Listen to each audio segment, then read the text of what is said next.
ছাত্ৰ-ছাত্ৰীসকল, আজি আমি এটা নতুন পাঠ তোমালোকলৈ আগবঢ়াবলৈ লৈছোঁ। লেচন নম্বৰ 10 ইংৰাজীৰ পেজ নম্বৰ 30।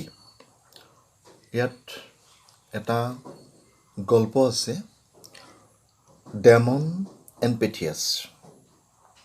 ইয়াতে ডেমন আৰু পেথিয়াছ গল্পটো এখন নাটক আকাৰে ইয়াত উপস্থাপন কৰা হৈছে। দুগৰাকী নলে গলে লগা বন্ধুৰ কথা ইয়াত ব্যাখ্যা কৰা হৈছে, যিয়ে এজনৰ কাৰণে আনজনে নিজৰ জীৱন পৰ্যন্ত আহুতি দিব পাৰে বা জীৱন পৰ্যন্ত আহুতি দিবলৈ কুণ্ঠাবোধ নকৰে। তেনেকুৱা দুগৰাকী নলে গলে লগা বন্ধুৰ কথা ইয়াত বৰ্ণনা কৰা হৈছে। আহা আমি গল্পটো কাহিনীটো কিতাপৰ মতে এবাৰ আগবাঢ়ি যাওঁ। ডেমন এণ্ড পেথিয়াছ, এই দুগৰাকী বন্ধুৰ নাম ডেমন এগৰাকীৰ নাম, আনগৰাকীৰ নাম Pythias. King Dionysius realizes that he may be a king with a lot of riches, but Pythias is something more precious, a true friend. King Dionysus realizes, ৰজা ডায়োনিছাছে ৰিয়েলাইজ অৰ্থাৎ বুজি পাইছিল, মোৰ উচ্চাৰণটো ভুলকৈ হৈছিলে।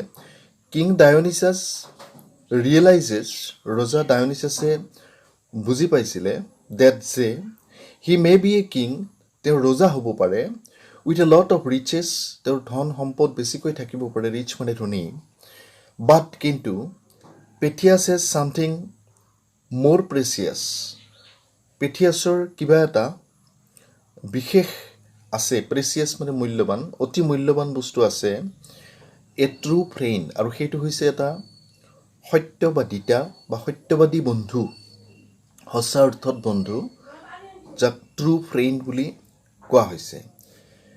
কেৰেক্টাৰ মানে চৰিত্ৰ। আচলতে এখন নাটক, চিনেমা বা যি ধাৰাবাহিক চিৰিয়েল বুলি কওঁ আমি, এইবিলাক কৰিবলৈ তাত কিছুমান চৰিত্ৰ সৃষ্টি কৰা হয়, আৰু সেই চৰিত্ৰসমূহকে ইংৰাজীত কেৰেক্টাৰ বুলি কোৱা হয়। কোনোবা এটা বুঢ়া মানুহৰ চৰিত্ৰ আছে, বুঢ়ী মানুহৰ চৰিত্ৰ আছে, এগৰাকী ছোৱালীয়ে হয়তো সেই বুঢ়ী মানুহগৰাকীৰ চৰিত্ৰটো ৰূপায়ণ কৰিবলৈ যাওঁতে নিজৰ পোচাক নাইবা কথনভংগী নাইবা নিজৰ মেকআপ এই সকলোবোৰ বৃদ্ধ মানুহগৰাকীৰ দৰে কৰি লয়, সেই চৰিত্ৰটোৰ লগত খাপ খুৱাই লয়, তাকেই কেৰেক্টাৰ বা চৰিত্ৰ বুলি কোৱা হয়। নাটকখন বা ধাৰাবাহিকখন বা চিনেমাখনত যিটো চৰিত্ৰৰ অভিনয় যিজন ব্যক্তিয়ে কৰে, সেই চৰিত্ৰটোকেই চৰিত্ৰ বুলি কোৱা হয়। সঁচা অৰ্থত সেই মানুহজন তেনেকুৱা নহয়, কিন্তু নাটকখনত সেই ভেষটো লয় কাৰণে সেইটোকে নাটকখনৰ কেৰেক্টাৰ বুলি কোৱা হয় বা চৰিত্ৰ বুলি কোৱা হয়। এই নাটকখনত কি কি চৰিত্ৰ আছে তাত কৈছে নেৰেটৰ। নেৰেটৰ মানে ব্যাখ্যাকাৰক। ব্যাখ্যাকাৰক মানে তোমালোকে জানাই, কিছুমান টিভিৰ ধাৰাবাহিক দেখা যায়, যিবিলাকত কাহিনীটো আৰম্ভ হোৱাৰ আগে আগে এগৰাকী ব্যক্তি ওলাই কাহিনীটোৰ কিছু অংশ ব্যাখ্যা কৰে আৰু পিছত মূল অংশলৈ যায়। এইটোকে নেৰেটৰ বুলি কোৱা হয়। শংকৰদেৱে ইয়াৰ ওপৰত ভিত্তি কৰি সূত্ৰধাৰ যিটো চৰিত্ৰ, সেই সূত্ৰধাৰ চৰিত্ৰটোৰ সৃষ্টি কৰিছিল। আৰু সূত্ৰধাৰ মানে হৈছে কাহিনীভাগ আগতে খুব তাৰ যিটো মূল উপস্থাপন সেইটো ব্যাখ্যা কৰা, গতিকে এইটোকে নেৰেটৰ বুলি কোৱা হৈছে, যিজনে কাহিনীভাগ ব্যাখ্যা কৰিব ইয়াতে এইখন নাটকত। ডায়োনিছাছ ৰজাজনৰ নাম হৈছে ডায়োনিছাছ। চিফ জেইলাৰ, মুখ্য জেলৰক্ষী যিজন, সেইজনক চিফ জেইলাৰ বুলি কোৱা হৈছে। পেথিয়াছ আছে, বন্ধু এগৰাকীৰ নাম। ডেমন আনগৰাকী বন্ধু। গাৰ্ডছ, কিছু ৰখীয়া আছে। ফলোৱাৰ্ছ, তেওঁলোকক অনুসৰণকাৰী কিছুমান ব্যক্তি আছে। ফলোৱাৰ্ছ অফ ডায়োনিছাছ অৰ্থাৎ ডায়োনিছাছ ৰজাৰ আশে পাশে থকা কিছুমান ব্যক্তি আছে। পিপুল ইন দ্য ক্ৰাউড অৰ্থাৎ ভিৰৰ ব্যক্তিসকল বা মানুহসকলৰ কথা কোৱা হৈছে। এতিয়া চিন 1 অৰ্থাৎ প্ৰথম দৃশ্য আৰম্ভ হ'ব। চিন মানে দৃশ্য, প্ৰথম দৃশ্য। আমি সকলোৱে নাটক চাইছোঁ, থিয়েটাৰৰ নাটক চাইছোঁ। তাত আমি দেখা পাওঁ দুখন মঞ্চ থাকে। এখন মঞ্চত প্ৰথমতে যেতিয়া লাইট জ্বলি তাত নাটক চলি থাকে, তেতিয়া আনখন মঞ্চ অন্ধকাৰ হৈ থাকে, আৰু এখন মঞ্চৰ দৃশ্যটো শেষ হোৱাৰ লগে লগে আনখন দৃশ্যটোলৈ আগবাঢ়ে। তো সেইটোকে কি বুলি কোৱা হৈছে, চিন 1, চিন 2 বুলি কোৱা হয়। এতিয়া প্ৰথম চিনটোত প্ৰথমে নেৰেটৰগৰাকী ওলাইছে, ব্যাখ্যাকৰকজনে কাহিনীটোৰ কিয়দাংশ ব্যাখ্যা কৰিব, আৰু তাৰপিছত বাকীবিলাক চৰিত্ৰই তেওঁলোকৰ যিবিলাক সংলাপ থাকে মুখত, সেই সংলাপবিলাক প্ৰক্ষেপ কৰিব। প্ৰথম নেৰেটৰ, ব্যাখ্যাকাৰকগৰাকীয়ে কৈছে, নেৰেটৰগৰাকীয়ে কৈছে, king Dionysius was an extremely rich and a cruel tyrant. Tyrant মানে স্বেচ্ছাচাৰী, নিজৰ ইচ্ছামতে যিয়ে চলায়, স্বেচ্ছাচাৰী বুলি কোৱা হয়। কিং ডায়োনিছাছ হৈছে এগৰাকী এক্সট্ৰিমলি ৰিচ, অতি সম্ভ্ৰান্ত বা ধনী ব্যক্তি, এণ্ড ক্ৰুৱেল টাইৰেণ্ট, ক্ৰুৱেল মানে নিষ্ঠুৰ স্বেচ্ছাচাৰী শাসক, হু ৰুল্ড অভাৰ চিৰাকজ, যি চিৰাকজ ৰাজ্যখনত শাসন কৰিছিল, one of the kingdom of Greece. আৰু চিৰাকজ হৈছে গ্ৰীচৰ এখন ৰাজ্যৰ নাম, কিংডম মানে ৰাজ্য, গ্ৰীচৰ এখন ৰাজ্যৰ নাম হ'ল চিৰাকজ। ইন হিজ কিংডম, তেওঁৰ ৰাজ্যত, দেৰ ৱাজ এ য়ং মেন, এগৰাকী ডেকা ল'ৰা আছিল, কল্ড ডেমন, যাক ডেমন বুলি মাতিছিল। He had a friend called Pythias, তেওঁৰ এগৰাকী বন্ধু আৰু তাৰ নামেই আছিল পেথিয়াছ, who lived in another kingdom, যিয়ে আনখন ৰাজ্যত বাস কৰিছিল। The two great friends were hardly ever seen apart, দুয়োগৰাকী বন্ধুক কাচিতহে পৃথকে পৃথকে দেখা গৈছিল। The two great friends were hardly ever seen apart, অৰ্থাৎ দুয়োজন বন্ধুক কাচিতহে পৃথকে পৃথকে দেখা গৈছিল, দুয়ো প্ৰায় একেলগে আছিল। If Damon did not go' to visit Pythias, ডেমনে যদি পেথিয়াছৰ তালৈ নাযায়, then Pythias came to see Damon, তেতিয়া পেথিয়াছে ডেমনক দেখা কৰিবলৈ আহে। Once Pythias was visiting Damon, এবাৰ পেথিয়াছে ডেমনক দেখা কৰিবলৈ আহিল।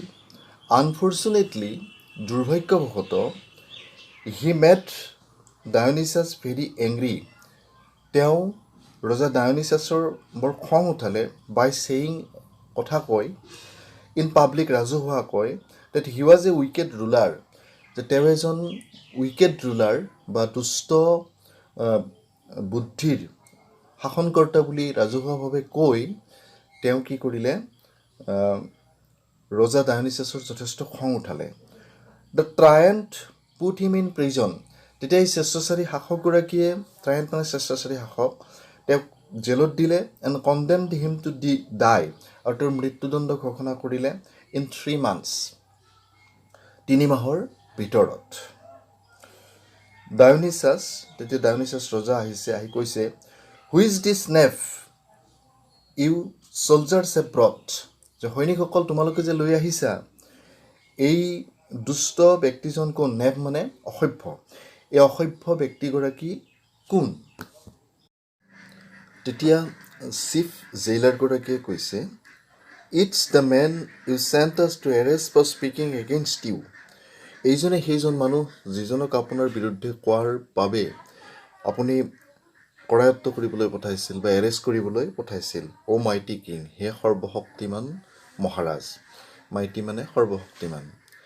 তেতিয়া ডায়োনিছাছে কৈছে, চ' ইউ আৰ দ্য স্কাউণ্ড্ৰেল, তো তুমি সেই বদমাছগৰাকী, স্কাউণ্ড্ৰেল মানে এটা গালি পাৰা শব্দ, গতিকে তুমি সেই ধূৰ্তগৰাকী, ডেট স্প'ক এগেইনষ্ট মি, যি মোৰ বিৰুদ্ধে কৈছা, the great king of Syracuse, চিৰাকজৰ এই মহান ৰজাৰ বিৰুদ্ধে কৈছা, tell me that you have dare to say against my good name, মোৰ বিৰুদ্ধে ক'বলৈ তোমাৰ সাহস কেনেকৈ হ'ল কোৱাচোন, কোৱা। তেতিয়া পেথিয়াছে কৈছে, all I spoke was the truth, মই যিখিনি কৈছোঁ সকলোখিনি সঁচা। All I spoke was the truth, মই কোৱা কথা সকলোখিনিয়েই সঁচা। That although you are powerful, although মানে যদিও আপুনি শক্তিশালী, ক্ষমতাশালী, পাৱাৰফুল মানে ক্ষমতাশালী, ইউ আৰ এ ক্ৰুৱেল, আপুনি এগৰাকী নিষ্ঠুৰ, এন এ ফলিছ কিং, আৰু আপুনি এগৰাকী মূৰ্খ ৰজা, ফলিছ মানে হৈছে মূৰ্খ। Cruel because you rule with a fierce army, এইকাৰণে আপোনাক নিষ্ঠুৰ বুলি কোৱা হৈছে, কাৰণ আপুনি এটা ভয়ানক সৈন্যদল লগত লৈ ৰাজ্য শাসন কৰে। ফায়াৰ্ছ আৰ্মি মানে ডাঙৰ বা শক্তিশালী ভয়ানক সৈন্যদল।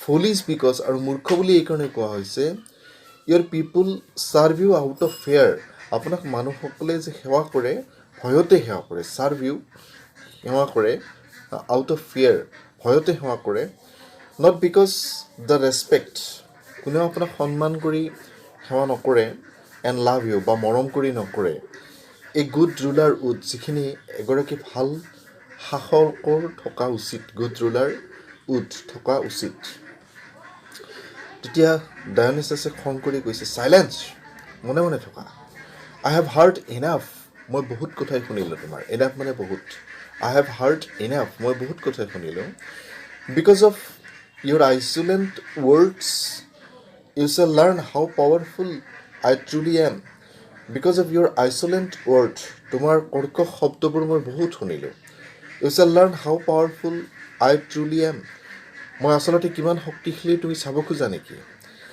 U will be thrown into prison তোমাক কাৰাগাৰত নিক্ষেপ কৰা হ'ল and at the end of 3 months আৰু 3 মাহ পিছত you will B put to death তোমাৰ মৃত্যুদণ্ড দিয়া হ'ব এনেতে ডেমন সোমাই আহিছে প্ৰৱেশ কৰা সোমাই আহিছে প্লিজ অনুগ্ৰহ কৰি মাইটি কিং সৰ্বশক্তিমান মহাশয় স্পেয়াৰ হিজ লাইফ তেওঁৰ জীৱনটো বচাওক my friend Pythias is a stranger মোৰ বন্ধু পেথিয়াছ এগৰাকী আলহী ষ্ট্ৰেঞ্জাৰ মানে আচলতে আলহী ঘূৰি ফুৰা লোক এই ধৰণৰ here and he did not know' that it was against the law to criticize you in public আৰু তেওঁ নাজানে যে এইটো ইয়াৰ নিয়ম ৰাজহুৱাভাৱে আপোনাক সমালোচনা কৰাটো দোষ বুলি তেওঁ নাজানে ক্ৰিটিচাইজ মানে সমালোচনা কৰা পাব্লিকলি মানে ৰাজহুৱাকৈ টু চিটিজেন ল টু চিটিজেন নাগৰিকসকলৰ এইটো দোষ চিটিজেন মানে হৈছে নাগৰিক তেতিয়া ডায়নিছাছে কৈছে ইন মাই কিংডম মোৰ ৰাজ্যত মাই ৱৰ্ড ইজ ল মোৰ কথাই আইন ৱৰ্ড মানে শব্দ ইয়াত কথা বুজাইছে মাই ৱৰ্ড ইজ ল মোৰ কথাই আইন ইউ উইল লাৰ্ণ দিছ তেওঁ এইটো জনা উচিত দ্য হাৰ্ড ৱে কঠোৰভাৱে এণ্ড আফটাৰ হিজ ডেথ আৰু মৃত্যুৰ পিছত others will think twice before speaking against the mighty Dionysius সৰ্বশক্তিমান ৰজা ডায়নিছাছৰ বিৰুদ্ধাচৰণ কৰিবলৈ বা বিৰুদ্ধে ক'বলৈ ইয়াৰ পিছত যাতে আনসকলে দ্বিতীয়বাৰ ভাবিব লাগিব উইল থিংক টুৱাইচ দ্বিতীয়বাৰ ভাবিব লাগিব গতিকে সেইটো এটা উদাহৰণ হৈ ৰওক বুলি ৰজাই ক'লে তেতিয়া পেথিয়াছে কৈছে কিং ডায়নিছাছ মহাশয় I must accept your harsh law আপোনাৰ এই কঠোৰ নিয়ম মই মানি ল'ম but I ask a favour of you কিন্তু মই আপোনাৰ সপক্ষে আৰু এটা কথা ক'ব খুজিছোঁ I ask that you let me return to my country আপুনি অনুগ্ৰহ কৰি মোক মোৰ দেশখনলৈ উভতি যাবলৈ দিয়ক and bid goodbye to my old mother and young sister আৰু মোৰ বৃদ্ধ মাতৃ আৰু মোৰ ভনীক বিদায় সম্ভাষণ জনাই আহিবলৈ দিয়ক গুড বাই বিদায় সম্ভাষণ জনোৱা they will be alone in the world with no' one to look after them after I die মোৰ মৃত্যুৰ পিছত সিহঁত সম্পূৰ্ণৰূপে অকলশৰীয়া হৈ যাব আৰু সিহঁতক পৰিচৰ্যা কৰিবলৈ কোনো নাথাকিব let me make some arrangement for them আৰু মোক সিহঁতৰ হকে কিবা এটা উপযুক্ত ব্যৱস্থা কৰিবলৈ দিয়ক এৰেঞ্জমেণ্ট মানে ব্যৱস্থা কৰা then I will return to receive my punishment আৰু ইয়াৰ পিছত মই মোৰ যি পানিছমেণ্ট বা শাস্তি সেই শাস্তি গ্ৰহণ কৰিবলৈ ইয়ালৈ উভতি আহিম তো তাৰপিছত কি হ'ল ডায়নিছাছে কৈছে you expect me to believe that তুমি ভাবা নেকি মই সেইটো বিশ্বাস কৰিম বুলি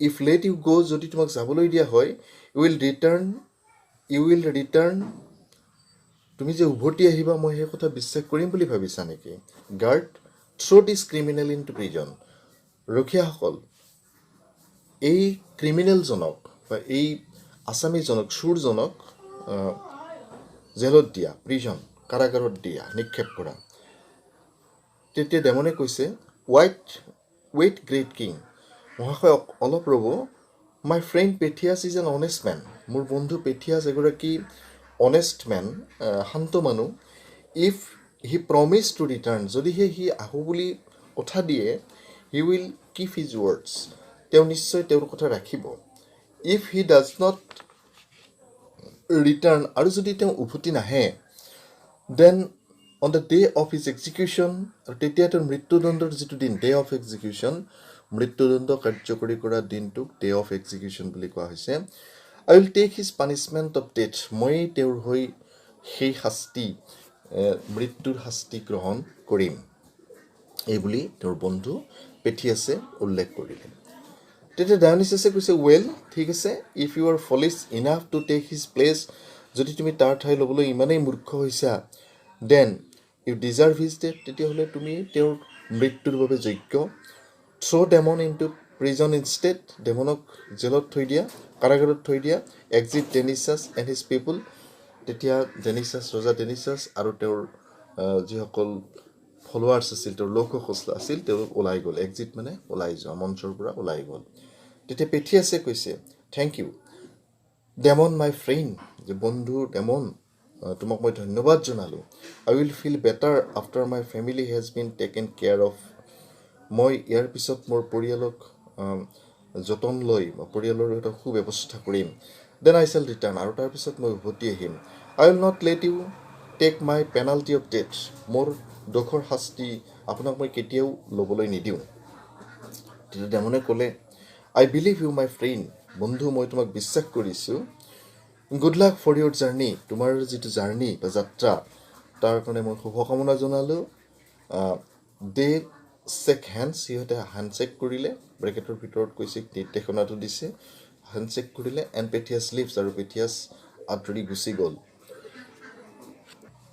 এতিয়া চিন নাম্বাৰ 2 বা দ্বিতীয় দৃশ্য। তো দ্বিতীয় দৃশ্যটোত নেৰেটৰ সোমাই আহিছে, যিজনে কথাখিনি ভাঙি পাতি বুজাই কয়। চিনটো আৰম্ভ হোৱাৰ আগে আগে নেৰেটৰজনে কৈছে, পেথিয়াছ ৰিটাৰ্ণ হোম, পেথিয়াছ ঘৰলৈ উভতিল। He had a safe and speedy trip, তেওঁ নিৰাপদে আৰু খৰতকীয়াকৈ তেওঁৰ যাত্ৰা আৰম্ভ কৰিলে। ট্ৰিপ মানে ভ্ৰমণ।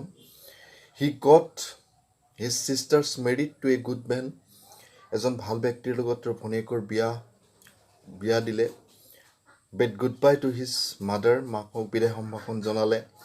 And started on his journey back to Syracuse, আৰু চিৰাকজ ৰাজ্যলৈ যাত্ৰা আৰম্ভ কৰিলে। However on his way back, উভতি আহোঁতে ৰাস্তাত হি ৰেন ইন টু ষ্টৰ্মছ, ধুমুহা আৰু বৰষুণে তাক পালে। এণ্ড ৱাইল্ড এনিমেলছ, বনৰীয়া জীৱ জন্তুৱেও পালে। এণ্ড দেন ইন টু থিভছ, আৰু তাৰপিছত সি এটা চোৰৰ দলৰ হাতত পৰিল। The থিভছ took all he had, তাৰ লগত যি যি আছে সকলো বস্তুৱে চোৰে লৈ গ'ল। And left him tied up in ropes, আৰু ৰছীৰে বান্ধি, হাত ভৰি বান্ধি তাক এৰি থ'লে। Dionysius entered with his followers, এনেতে ৰজা ডেনিছাছে তেওঁৰ ফলোৱাৰ্ছসকলক লৈ মঞ্চত প্ৰৱেশ কৰিলে।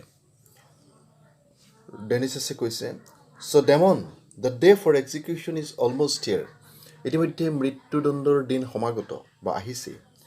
Do you still think Pythias will return, এতিয়াও তুমি ভাবা নেকি যে পেথিয়াছ উভতি আহিব?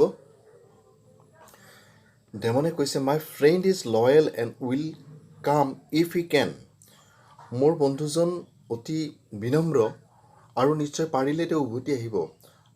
ইফ নট, আৰু যদি নাহে, I will gladly die in his place, মই তেওঁৰ ঠাইত মৃত্যুবৰণ কৰিবলৈ গ্লেডলি, আনন্দেৰে মৃত্যুবৰণ কৰিম। গ্লেড মানে আনন্দ।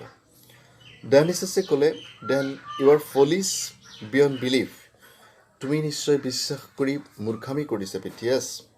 পেথিয়াছে চিটেড ইউ, পেথিয়াছে তোমাক ঠগাইছে, চিটেড মানে ঠগোৱা। And I will see that you die in his place, আৰু তাৰ ঠাইত তুমি কিদৰে মৃত্যুবৰণ কৰা মই নিশ্চয় উপভোগ কৰিম। ইয়াৰ পিছত চিন 3 তৃতীয় দৃশ্য আছে, আৰু আমি ইয়াৰ পিছৰ যিটো ভিডিঅ' সেইটোত আমি তৃতীয় দৃশ্যটো আলোচনা কৰিম। আজিলৈ আমি ইমানতে সামৰিছোঁ। ধন্যবাদ, নমস্কাৰ। তোমালোকে ভালকৈ শব্দবিলাক পঢ়িবা আৰু তাৰপিছতহে এইটো ভালকৈ বুজি ল'বা। Thank U.